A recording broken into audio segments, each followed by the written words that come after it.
고객 경험의 중요성을 인지하고 계신 브랜드라면 타 팀도 CS 응대를 같이 해본다든지 이런 식으로 좀 현명하게 문화를 만들 수 있다고 생각을 하거든요.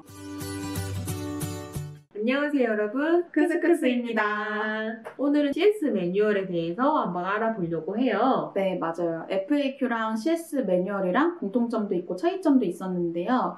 오늘은 첫 번째로 CS 매뉴얼을 만들어야 되는 이유부터 함께 알아볼까 합니다.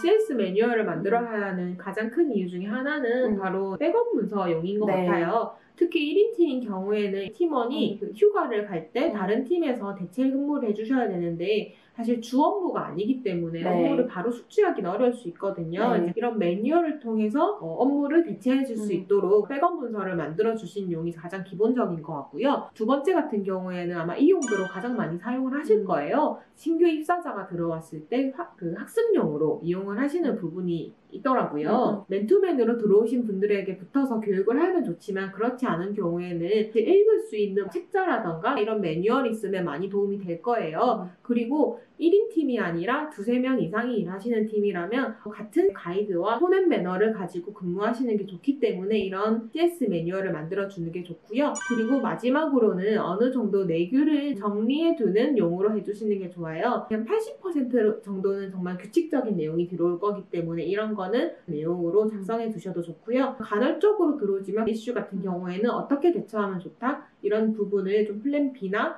아니면 여러 사례를 들어서 작성해 주시면 다음 이런 이슈가 동일하게 발생했을 때 판례로 사용할 수 있는 그런 가이드가 될 수가 있습니다. 저희가 이제 CS 매뉴얼 관련해서는 말씀드리고 싶은 게 지난 1편에서 FAQ의 중요성은 굉장히 많이 강조를 드렸어요. 근데 CS 매뉴얼은 반대로 저희가 조금 가볍게 생각하셔도 좋다라고 말씀을 드리고 싶은 부분이 이거는 가이드지 사실 문법이나 이런 게 아니기 때문에 세세하게 모든 걸 정해놓을 수도 없고 그렇게 정해놓는다고 해도 다 볼 수가 없어요. 그렇기 때문에 이거는 조금 느슨하게 생각해 주셔야 되는 부분이고 가이드다 정도로만 생각해 주시는 게 좋을 것 같아요. 그래서 저희가 제안하고 싶은 방법이 2가지가 있는데요. 첫 번째로는 규칙이 크게 있되 그 안에서는 플렉서블하게 운용할 수 있는 문화를 자꾸 만들어야 되는 부분이 있어요. 대표적인 사례가 CX팀에서 예산을 가져가는 부분인데요. 매출 기반으로 1% 예산을 가지고 온다고 하면은 월 매출이 1억인 회사면은 100만 원의 예산을 CX팀에서 할당을 받게 되면은 100만 원 안에서는 환불이든 교환이든 CX팀의 자율성으로 결정을 할 수 있기 때문에 고객 만족도도 높아지고 CX팀에서 더 크리에이티브하게 CX를 운용할 수 있다는 점이 굉장히 큰 장점이에요.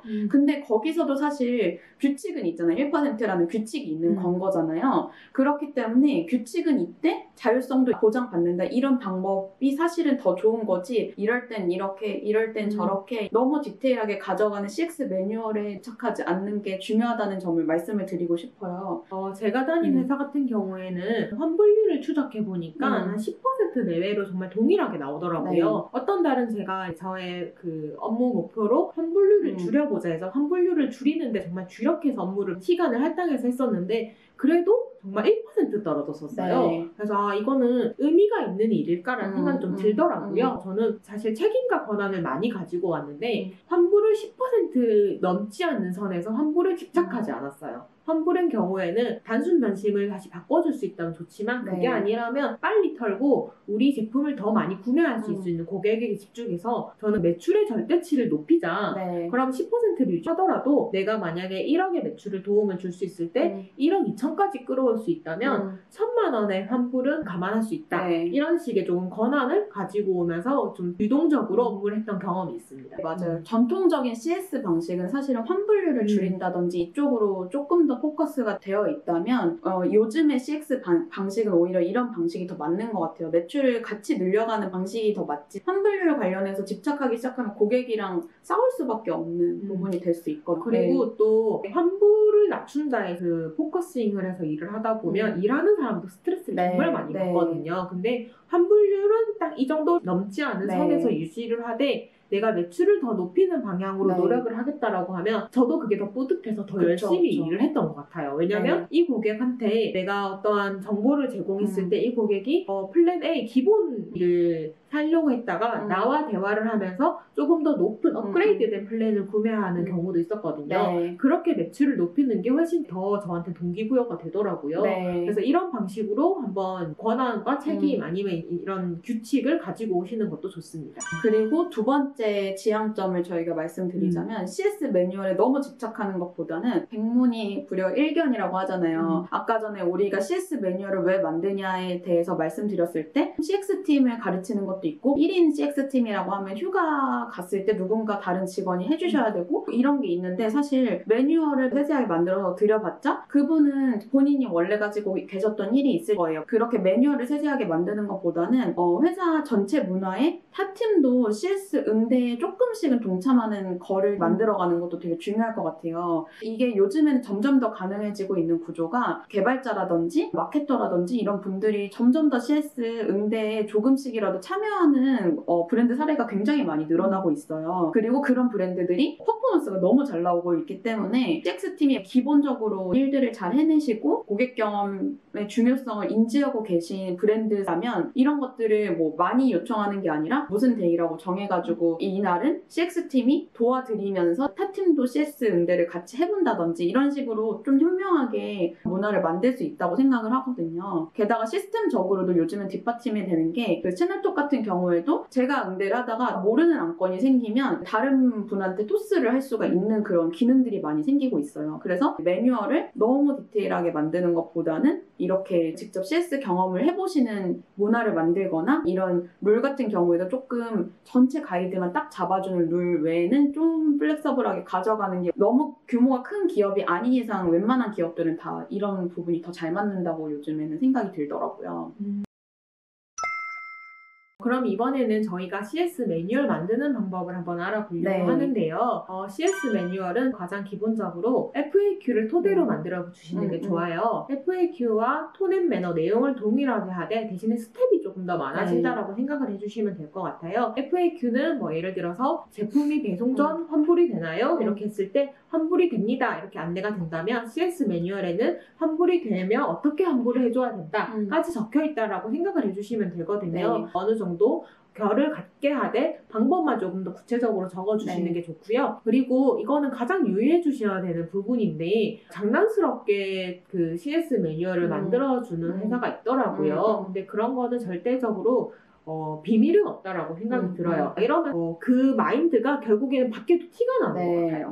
몇 년 전에 있었던 일이었는데요. 3, 4위 정도 업계에서 하는 회사가 그런 매뉴얼에 블랙 컨슈머들을 욕과 함께 기재를 해준다던가 아니면 뭐 그냥 우리 서비스 이용하지 마라 이런 식의 좀 장난스러운 매뉴얼을 작성해둔 곳이 있었어요. 그렇게 장난스럽게 작성했던 문서가 내부 직원이 장난이니까 외부에도 유출을 한 거예요. 이런 문서 자체가 마인드가 장난이 돼버린 거예요. 그래서 그 회사가 정말 이미지가 안 좋아졌던 했었거든요. 그렇기 때문에 내부에 작성하는 문서 같은 경우에는 톤 앤 매너를 FAQ 외부 문서와 동일한 톤에 작성을 해주시는 게 좋습니다.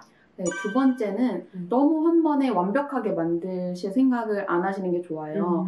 FAQ 같은 경우는 고객에게 노출이 되는 고객을 위한 가이드이기 때문에 어느 정도는 완성도 있게 만드시는 게 중요할 것 같아요. 근데 CS 매뉴얼 같은 경우에는 내부용인데다가 FAQ를 기반으로 만들어지는 거기 때문에 FAQ가 이미 완성도 있게 만들어졌는데 거기다가 더 완성도를 만들려고 노력을 하는 게 되게 비효율적일 수 있거든요. 오히려 어떤 이슈가 생길 때마다 아니면 룰을 만들어야 될 때마다 업데이트를 해주시는 게 더 좋은 방법이 될 수 있어요. CX팀이 CS 매뉴얼을 만들려고 있는 팀이 아니라 굉장히 다양한 서비스 개선을 해야 되는 팀이잖아요. 그러니까 문서를 너무 막 예쁘게 만들려는 노력보다는 오히려 더 효율적으로 가려면 기본 문서는 FAQ로 잘 정돈이 되어 있으니 추가로 하는 방향으로 생각을 해주시면 좋을 것 같아요. 그래서 문서 자체도 PDF처럼 딱 박혀있는 그런 문서가 아니라 언제든 수정 가능한 문서 형태인 뭐 구글 스프레드시트라든지 뭐 노션 같은 뭐 이런 툴을 사용을 해가지고 언제든 수정 가능하게끔 이제 해주시면 좋을 것 같고 저희가 계속 말씀드리지만 너무 세세한 리스크까지 다 고려해가지고 매뉴얼을 만드시려고 생각하지 마시었으면 좋겠어요. 그래서 백업 문서로서 다른 팀이 명확하게 이해할 수 있는 방법으로만 CS 매뉴얼을 만드시면 좋을 것 같습니다. 그리고 매뉴얼도 내부 문서기 때문에 기밀 문서는 아니지만 그래도 외부에 유출되지 않도록 유의해 주시는 게 좋은데요. 아까 말씀드렸다시피 플랜 B나 플랜 C 계획까지 적혀 있는 경우가 많아요. 근데 플랜 B의 경우에는 원래는 안 되지만 예외 상황인 경우거든요. 그러니까 제품을 뜯었는데 환불해주면 안 되지만 고객이 10분 이상 통화를 유지하거나 아니면 인신공격을 하거나 소리를 지를 때 업무를 처리하기 위해서 환불해주는 경우가 있잖아요. 그런 경우 환불을 진행하라라고 적힌 문서가 유출되면 환불 받고 싶지만 못 받는 고객이 소리 지르면 되는 거였어? 그럼 나도 소리 지를래. 이런 식으로 악용될 가능성이 있기 때문에 이 내부 문서는 유출되지 않도록 유의해 주시는 게 좋고요. 대외비 마크가 있다면 그런 걸 표기해서 유출되지 않도록 팀 자체가 마인드셋을 그렇게 해주시는 게 좋을 것 같습니다. 마지막으로 마이너한 디테일이라고 보실 수도 있지만 CX팀 입장에서는 되게 중요한 게 우리 CX팀이 지향하는 고객 응대법을 꼭 기재해 주셨으면 좋겠어요. 예를 들면은 우리 CX팀은 우리 브랜드가 신뢰도를 추구하는 브랜드이기 때문에 이러이러한 톤을 쓸 거다. 혹은 우리 브랜드는 고객 친화적인 느낌을 가미하고 싶기 때문에 이런 세심한 톤을 쓸 거다. 이모티콘은 어떻게 쓸 거다. 라는 디테일부터 시작해서 예를 들면 CX팀의 미션이라든지 CX팀이 응대하는 거의 목표라든지 이런 가이드를 적어주시면 좋을 것 같아요. 이런 가이드가 한번 학습한 채로 응대를 하는 거랑 굉장히 많이 달라질 수 있거든요. 그래서 CS 응대를 누구나 한다면 그 누구가 됐든 이거는 개인으로 사실 응대하는 게 아니라 브랜드 대표에서 응대하는 거기 때문에 그런 가이드를 한 번쯤은 그 내부 직원들이 볼 수 있게끔 정돈해 주시는 게 굉장히 중요하고, 두 번째로는 이런 거를 적음으로써 CX팀의 문화 같은 것도 한 번쯤은 정돈이 되는 좋은 점이 있는 것 같아요. CX팀 특성 중에 하나가 입사를 했을 때 고객들한테 스트레스를 많이 받아서 퇴사하는 경우도 굉장히 많잖아요. 근데 이런 문화나 미션이 없는 채로 CX팀을 매니징하는 거랑 그런 문화랑 미션이 있는 채로 그래서 우리는 이런 커리어를 발전시킬 거다라고 모두가 합치해가지고 열심히 가는 거랑은 팀원들의 사기나 이런 레벨이 아예 달라지는 것 같거든요. CX 매니저로 팀을 이끄시는 분이라면 한 번쯤 생각해가지고 기획을 해주시는 게 중요할 것 같습니다. 오늘 저희 CS 매뉴얼 관련해서 해야 되는 이유랑 세팅하는 방법을 말씀드렸는데 어떠셨나요? CX팀의 기본적인 소통 방식을 보여주는 문서이기 때문에 아직 없는 회사라면 CX 매뉴얼이나 FAQ를 꼭 만들어 보시는 게 좋을 것 같고요. 그리고 우리가 CS 매뉴얼이 있다, FAQ도 있다 하시는 분들 같은 경우에는 개선해도 좋겠다라고 생각하면은 저희 영상에서 팁들 잘 참고하셔가지고 회사에 반영하면 되게 도움이 많이 될 것 같아요. 네, 그럼 다음에도 저희가 유익하고 좋은 내용으로 또 찾아오겠습니다. 안녕.